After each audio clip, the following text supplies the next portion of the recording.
What is going on, you guys? My name is Rayge, and we are back today with Marvel Strike Force's newest character here, being the alternate of Ghost Rider, Robbie himself. So he's finally in the game, so we can actually get a chance to take a look at his kit, as well as take a look preemptively what the T4 upgrades will be, his Iso-8, and lastly, of course, get into some red star orbs, and hopefully we can get a 4 or 5 or higher. So that'll be really cool stuff. So yeah, he is gonna be joining the Secret Defenders team. Their specialty has been noted to be the arena. What he's bringing to the table is devastating, piercing, and bleed damage. But as well, what I like is the fact that he's also another slotting character that could be potentially used for Dark Dimension 6, especially now that we're seeing with Photon, Miss Marvel, Hard Light being viable options as well. He applies heal block and he prevents enemies from reviving. In addition to that, additional focus and his special and ultimate abilities also provide buffs for his fellow team.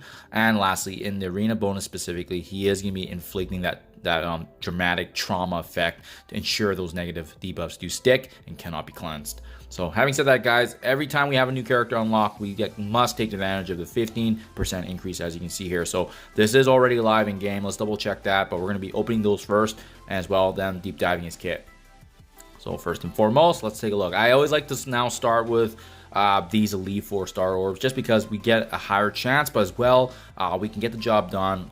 And also, I know a lot of folks now are using these lower Red Star Orbs to, get that additional chance for Dark Promotion. So that's the change in mindset there. Just that way we are maximizing some efficiencies here. So we see his avatar there, which is a really good sign. Let's hit I for additional details. I always like to double check this, so that way, we are ensuring that this buff and effect is live. So we see he does have the 15% there. So yeah, we're looking pretty good, guys. Let's get this party started. So ideally, it would be great to get a 4 at least on him. 4 or higher, I'm not going to complain, but that, that's the goal today. We also want to budget and strategically as well, because we don't want to overuse all of the elite stars as well, right? So we want to make sure that we're also being smart about our investments, and obviously always being ready for future character unlocks. So unfortunately, not too much luck there. A couple of misses, but we are getting some duplicates from that. Boom. Got the, oh my goodness, the 7 on Spider Weaver. But the cool thing with this one is that we do get some duplicates because of the fact that it was actually already in our arsenal. So that's cool stuff. Too bad. I would have been super excited to actually get Ghost Rider there. That would have been huge.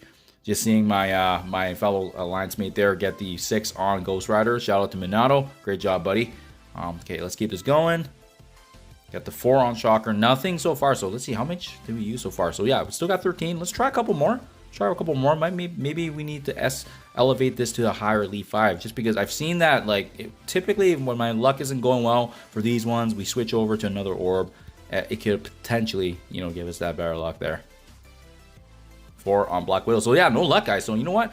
You got a few more banked up here with the Elite 5s. Why the heck not? Because these can only be, more giving us a higher probability of upgrades, especially if it's a 5 red at least. So let's give that a shot. We'll do a couple of these ones just to see how our luck is today. Oh, darn. It would have been really cool to get that 7, man, because that's a rare instance I actually pull 7 on these pulls live, especially when we're recording. Got an upgrade there, at least with Spider Punch, so does elevate my team a little bit. That's why I like having these ones. Another one here, 6 for Yo-Yo. And that's actually an upgrade. Okay, good stuff. Maybe in the future they'll get reworks. That'll be pretty cool. That's too bad it wasn't the feature character, but I mean, you know what? I'll take it. I wonder if this one's an upgrade. So this one's a duplicate as well. Let's see how we've done. So far, I think we've done, 9 on the Elite 4, and then we still have a few more of these Elite 5s. Yeah, I don't know if I want to push the 6 and the 7. So we'll do a couple more of these guys. But at the end of the day, if your luck's just not falling, guys, it's always great to just reset and take a break as well. But I am eager, because right now we haven't gotten anything for him. So I want to see if we can actually land something on him. Okay, no luck there. Let's keep going. 5 of Madam Plier. Yeah, so you can see at least we're getting some upgrades here and there along the way, right? Come on, Robbie Reyes. And Frost 5. Okay. This is the one. Oh, there we go. Boom, guys. So that's actually what I was planning to stop too. So that's great that this was actually the one we ended up being. To be honest, I'm not even sure we'll get a red on him, but nice that we got the Elite 5. We were able to use, I think, 9 of the Elite 4 and 9 on the Elite 5. So that to me statistically has been some of my worst luck. But good news is we have a couple of these Elite 7s banked, and the 6s are starting to slowly build. So this is a nice supply that I like, especially for future character unlocks, guys. So Now we can get right into the analysis side for the nitty gritty details. Let's get right to it. So I do believe though, yeah, I was checking out my Nowhere team in prep for obviously the event. You can see the respective upgrades we just got. Still waiting on my Nemesis here to get ready for Dark Dimension 6. But yeah, like look at this. Like we actually have the animation for obviously his vehicle here, the Hell Drifter. So that's pretty awesome, hey? It does take up a lot of space though. That's the only thing. It's kind of hard to visually see. Maybe once we get his unlock. Hellfire Chain is his basic attack. So you can see he's going to be attacking primary target for piercing damage. On target block, he's also going to be doing additional piercing damage. So he also gains a charge. We'll see that mechanic later on. Characters killed by this attack can also not be revived. So as you level this ability up, the notable issue is there just getting that additional bleed on the primary target. If you were to T4 this, I think what's notable is that he's also applying bleed on his secondary attacks as well. So I would hold off on the T4 for the time being just because it's not his strongest suit. Let's take a look at special and ultimate. Burnout special, attacking primary target for piercing damage. He's also going to be doing additional piercing to the adjacent targets. What's cool about this offensive ability is that he's applying offense up as well to him and Secret Defenders and actually City Mystic characters. As we level this ability up, additional focus is going to be granted. He's going to have an ability block that's going to get applied. He's going to gain immunity, heal blocks on the secondary attacks, and as well slow and defense down. So a really, really good, powerful ability that does a few things for his allies, but as well inflict these devastating debuffs. If you were to T4 this, he's going to gain immunity for the full 2 turns and additional piercing. So I think that's a pretty worthy T4 to be honest, just because that's some pretty notable damage, and as well this does apply to the adjacent targets as well, and I really like the benefits. But level 6 is still really good. What's notable is that immunities that he's going to be getting, so it's just some natural protection for himself. Helldrift ultimate ability, attacking all enemies for a devastating piercing. And again, this one does actually have a drain factor to it. On top of that, the heal block, which is similar to special. In arena, he's going to gain additional focus for this ability as well. It's unavoidable. It cannot be blocked, and as well, similar to his basic, characters killed by this attack cannot be revived. Leveling this ability up, offense up is going to get applied to himself and all the defender allies.